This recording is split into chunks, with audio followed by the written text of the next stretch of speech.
judged, like how you've been brought up in your life, because you never know until you look back. My thing is, my mom was a loving parent, for real. She did as much as she could without having a male figure in our life.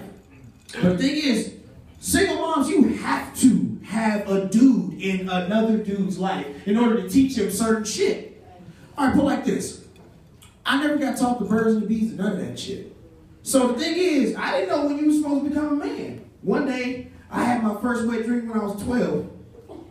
First one. So the thing is, I'm like, oh shit, it finally came. So I run downstairs, my legs still sticky and shit, man. I get to my mom and shit. It's like 7:30 in the morning. And she looking at me all weird. And she's like, what you so happy for? I was like, I just had my period.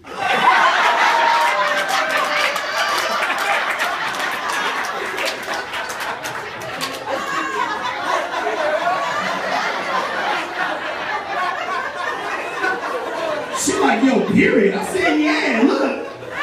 It was wet. Anything in my mom was so like, I love it. Like she didn't want to correct me because she loved me so much. So she didn't say nothing. So the thing is, I went to school with that shit. I done went in school. You know how like somebody say something, it's obvious they want to just tell you what happened to them today? My friends talking, I walk in that bitch like, man, shut up, man. Y'all niggas probably even had y'all period yet, right? My period's so goddamn good, they some wrong every day trying to make myself period every day. Hey, my name is Mike Logan. I'm about to be out there.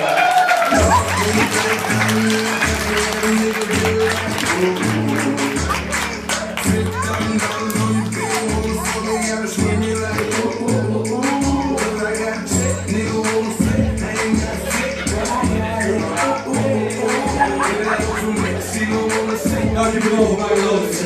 Keep it over, Mike Logan.